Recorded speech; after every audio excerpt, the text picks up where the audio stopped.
Today is the day we're taking this big pile of delicious tallow that I spent about a week making. It's been sitting in the fridge for the last 3 days waiting for me to do something with it. And we are going to make some face cream. We're going to make some salt scrub for the shower. And we're going to set some aside for cooking. So follow along. Let's see what fun things we get into. Step one, I've had my tallow sitting out on the counter all night because it was in the fridge and it was really, really hard. It was way too hard to work with. So I had it sitting on the counter.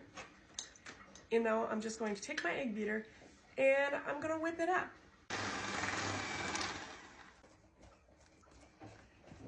So I beat this or whipped it for 3 or 4 minutes or so. Look how much there is. Look how much it expanded. And look at the color. It's beautiful. It is a bright, bright white.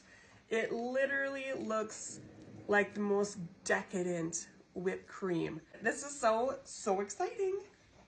We are going to try making a batch of face cream. I'm going to mix my tallow with some jojoba oil and something I haven't used yet, frankincense oil, which is supposed to be really, really good for your skin. We're gonna give that a shot. We are going to use about a cup of this beef tallow for this batch that I just freshly whipped up. Yum. I could literally dive in. That might be more than a cup, but we're gonna start with that. And then the ratio is about 25% of your tallow in other oils. So I'm gonna use about 1/4 cup of other oils total, which this would equal about 4 tablespoons of jojoba oil. I'm gonna do less because I'm gonna add a little bit of frankincense. So I'm gonna do 3 tablespoons of jojoba oil. I'm not a big fan of the scent of frankincense oil.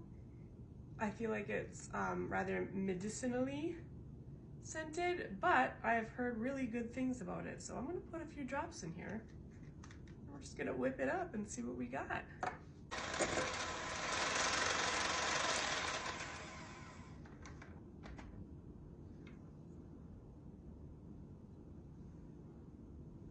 I don't really smell it. Maybe I'll put in like 3 more drops.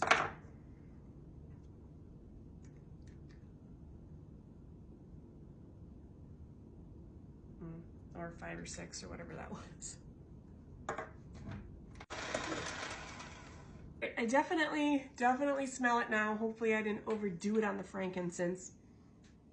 I mean, it doesn't smell terrible. It doesn't smell like beef fat, so that's a plus. Well, I'm in a container conundrum because I thought I had containers all picked out for my projects. I had bought these little bead containers that I thought would be perfect for samples of my face cream. However, I just opened up the package and realized there's no lids. They actually stack up. So I have 1 for samples.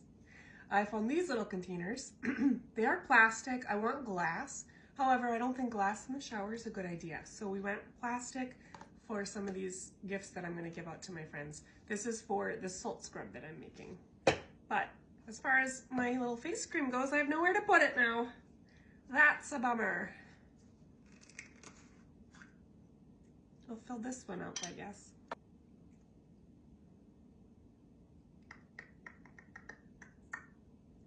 Bloop. And that's it. Could have used about a dozen of these.